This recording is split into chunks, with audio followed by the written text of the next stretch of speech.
sir? I'm doing well. It's good to be in the studio with you today. And many hospitals in the rural area have been.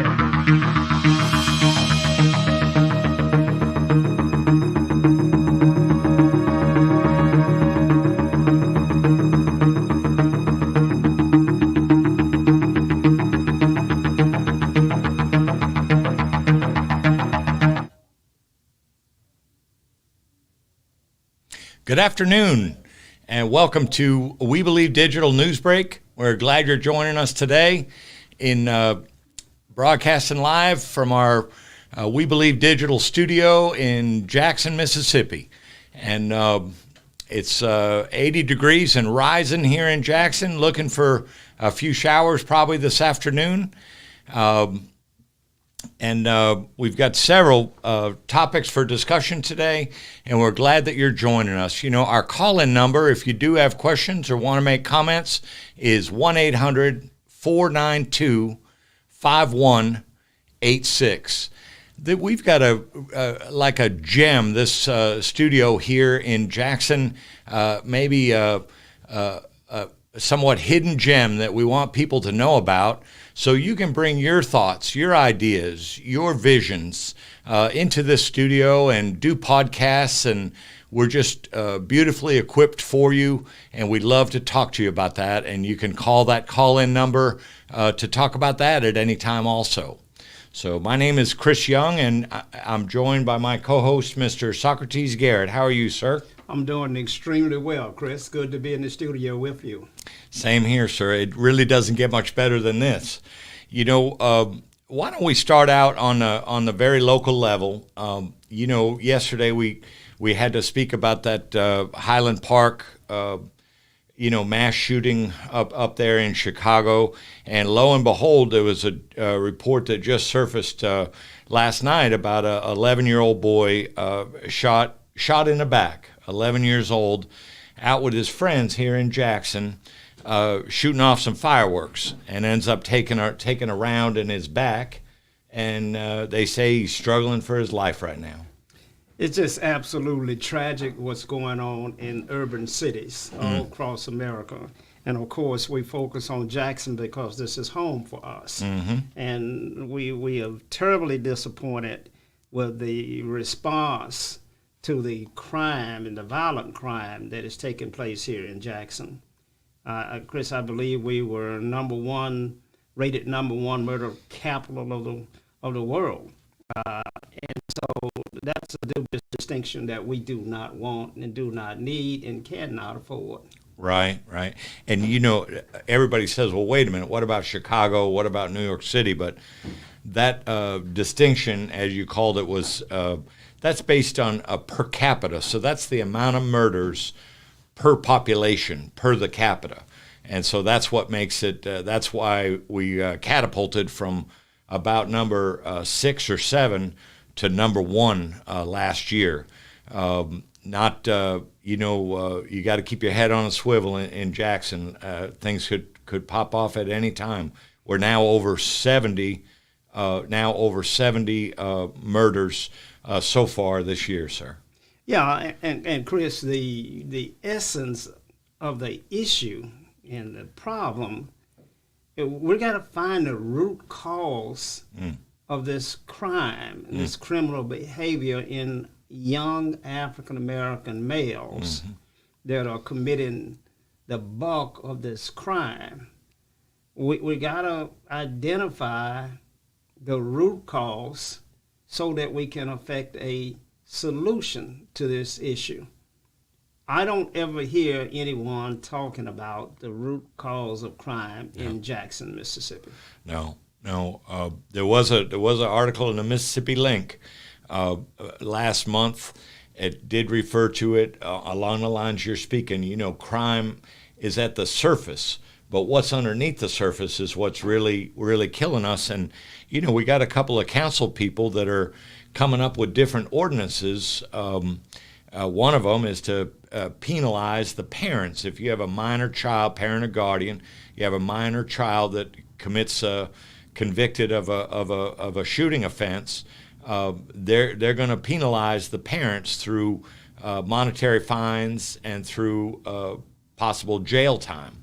So that's working its way to a final vote. And then yesterday, the city council indicated, well, they had a couple of pieces of information, but along the crime lines, Councilman Stokes indicated that he's going to be introducing an ordinance that will impound a vehicle.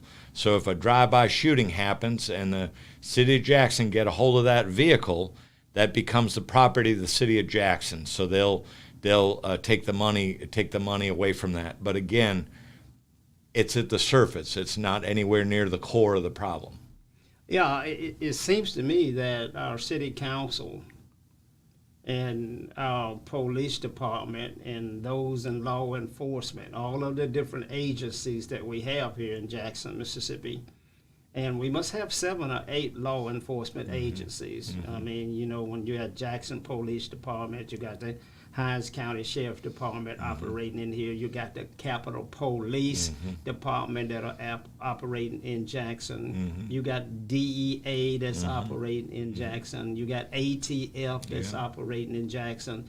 You got the U.S. Marshal's Office that's operating here in Jackson. Narcotics Bureau. The Narcotics Bureau. So we can easily identify 10 different law enforcement agencies that is operating inside of the Hines County and focused in the city of Jackson, including the Mississippi Highway Patrol.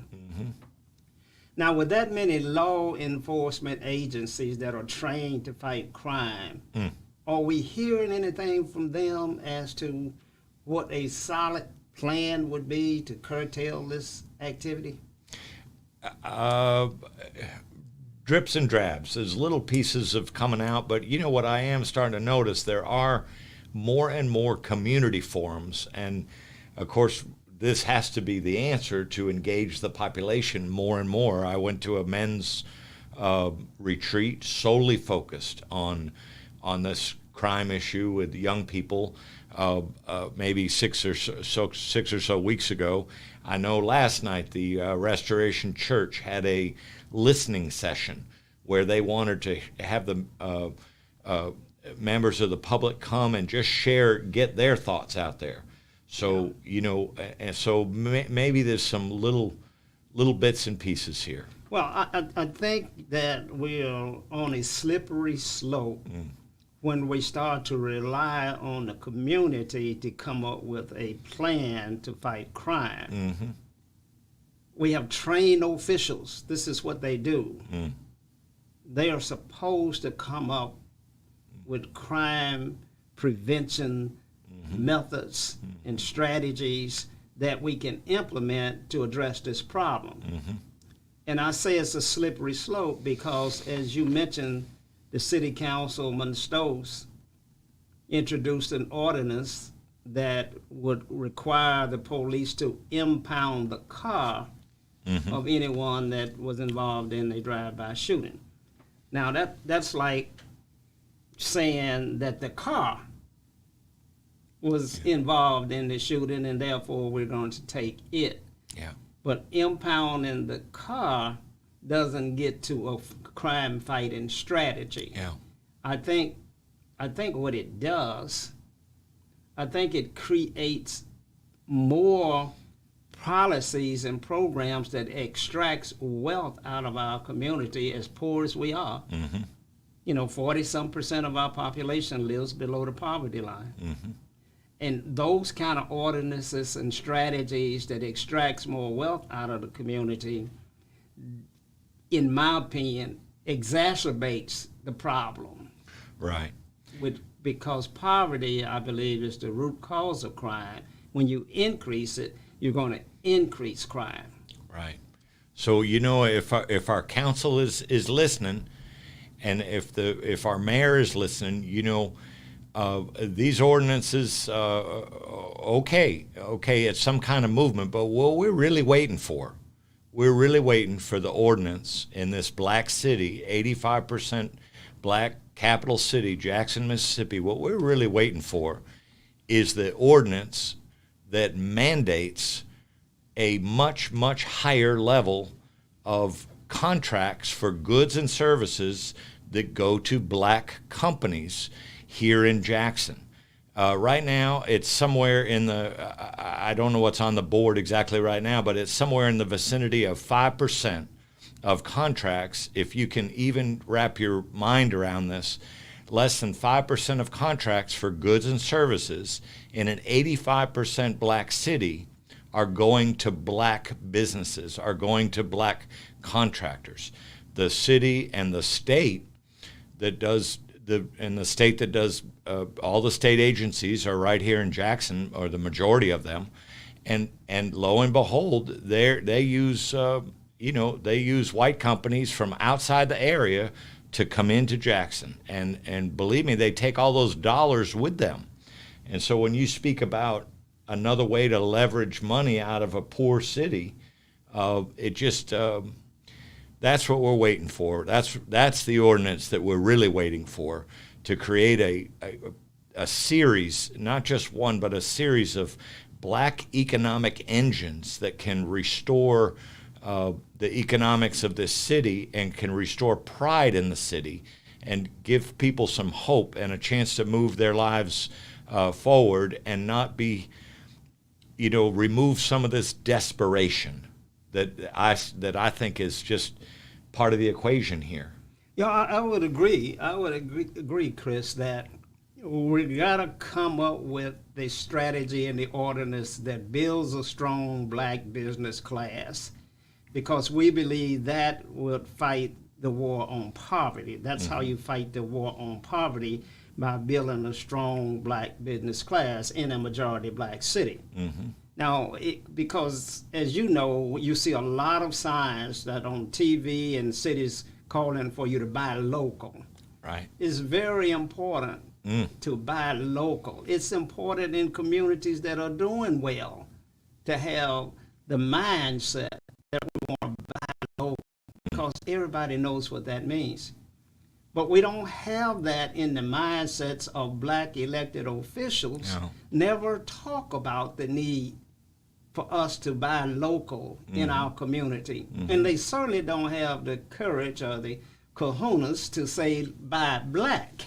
Right. And so, this is a strategy that we offer to them as a war on poverty, as a means to decrease crime in our urban cities. Right. Got to see the broad picture. You got to see it. Not just, yeah. You got to see it, Chris. And back to the issue of, really sucking more money out of the community, where where we believe 40% of the residents of Jackson live below the poverty line. The city council voted yesterday to increase on a 4-3 vote, they approved an increase for the solid waste fees. Now, sometimes you see numbers on paper, it's one thing, and then you pull out the calculator and do the percentages. They're moving the solid waste fee, they're increasing it 77.75%. 77.75% in one fell swoop. The monthly fee goes from $16 a month up to $37 a month. So already people are coming out and they just can't believe, and we've got a trash hauler here that's now in his 4th month of doing work and not getting any pay. The city council voted to not pay the man. Well, and Chris, I challenge your math.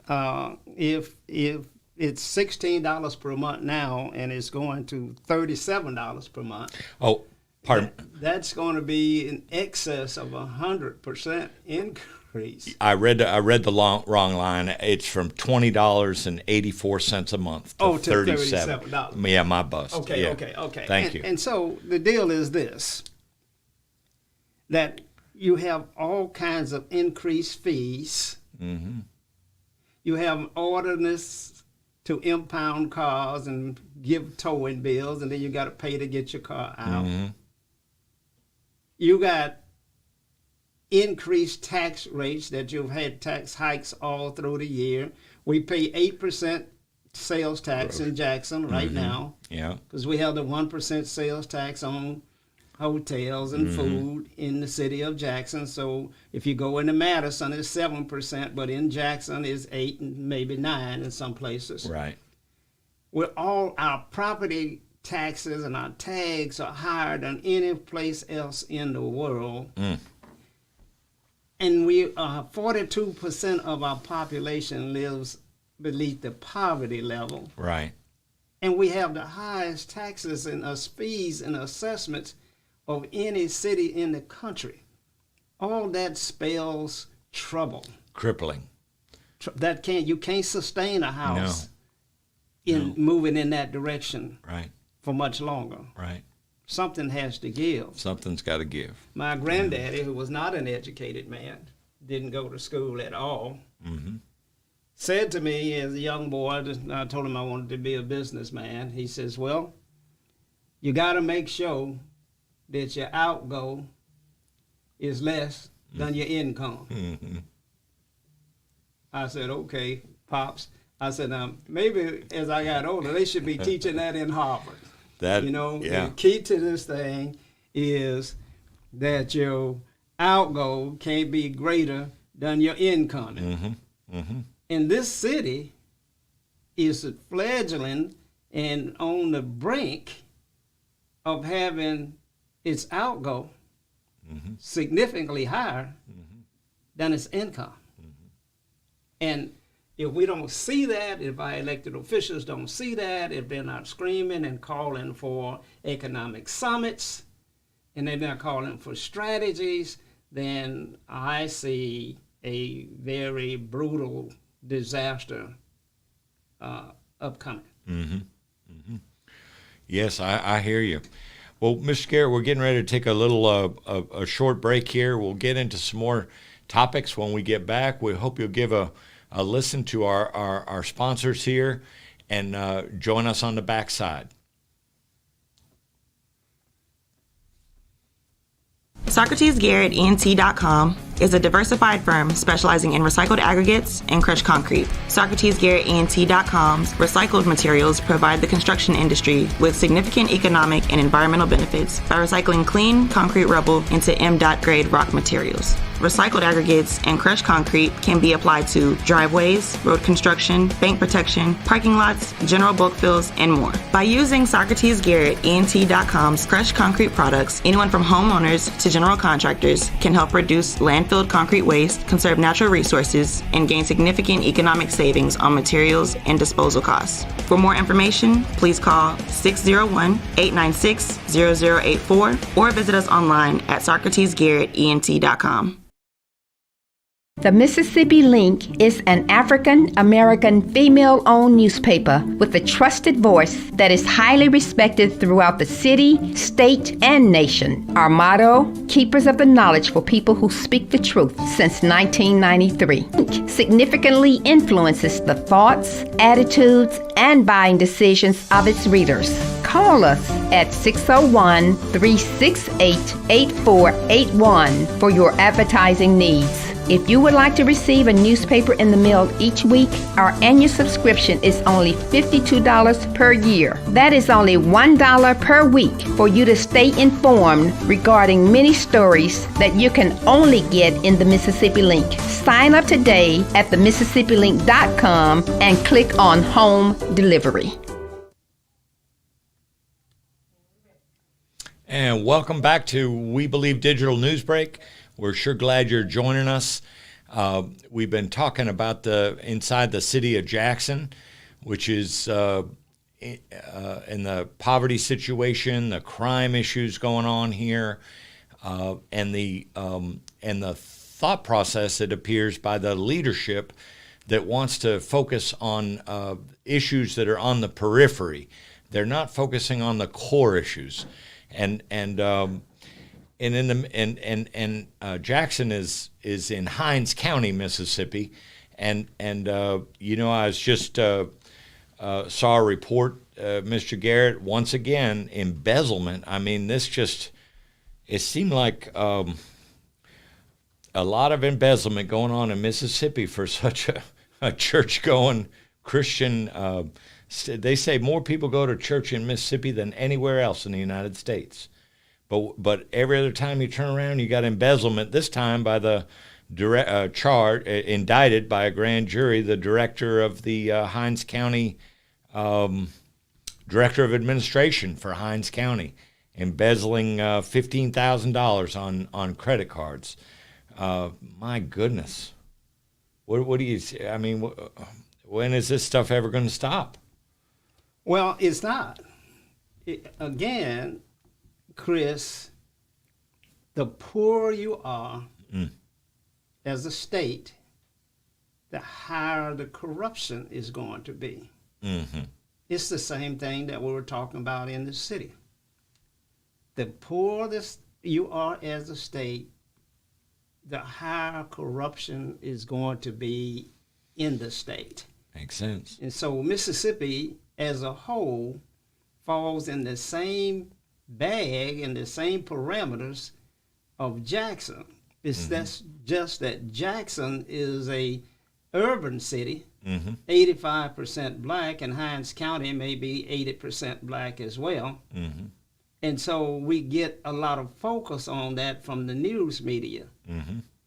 But corruption in Mississippi has always been real high. I don't know how we rank, but I'm sure we're right at the top because of the poverty in the state. Chris, there is a correlation there that nobody wants to deal with. No. And so I hate to hear you talking about a crime of $15,000 from a deputy administrator in Hinds County. My goodness, how in the world do you detect $15,000 transaction? I run an enterprise, and we do several $1 million a year in business, and we have procurement that's going on all of the time. And we move fast. It would be difficult for me to detect a $15,000 transaction that occurred over a multiple period of time. And so I don't even know how we detected that, and yet we didn't have our state auditors that didn't announce the fact that there was a corruption in our highest echelon of government, state government, where our former Governor Phil Bryant is constantly being asked about his role and his involvement in the scheme where millions of dollars were taken from TANF funds. 74 million. 74 million. So you're going to have to help me, because I'll get to the $15,000 transaction. Right. But $74 million was taken from the funds that were designed to go to the least of us. That's right. In the state of Mississippi, and I hardly hear a word about it in the local news. Well, we're lucky to have this one reporter at a sister broadcast, Mississippi Today. This young lady, Anna Wolf. I don't know if we'd know about it at all if it hadn't have been for her digging that up. But just like you say, the former governor, there's all kinds of text messages where he is involved in this and was absolutely aware of the funneling of those specific welfare funds, the TANF program funding, to other people to invest in different ventures. I also don't hear Brett Favre, $8 million for a volleyball court at is it Southern University? I might not. That's correct. Okay, but that money came from TANF funds. So how does TANF equate to a volleyball stadium at a university? And being alleged of he's been paying back money for speeches that that he never gave. He agreed to give and so forth, $1 million speeches, and been paying the money back. But just as crooked as the day is long. And lots of people have pled guilty and lots of people have been indicted, but not the higher echelon. No. And like you say, now we're down to looking at 15 grand instead of, indicting the former governor. Exactly. And He's the only one, he's the only one, the former governor, Phil Bryant, is the only one in the whole scheme that has the statutory obligation for the safekeeping of those funds. Every dollar that comes from the federal government, the governor of Mississippi has the statutory responsibility for those funds. Well, yeah, and certainly he's abdicated that responsibility. There is, in his remarks, he mentions that he was unable and unaware of these transactions that were taking place. Yeah. But I want to get back to the root cause of it again. Mm-hmm. It is absolutely got to do with poverty. It's not that Mississippians are more prone to crime. It's that they're poor. It's not that black people are more violent. It's that they're poor. It's a scenario that back at Roosevelt's time, when he initiated the program and identified the issue as poverty was the number one issue in this country. And he instituted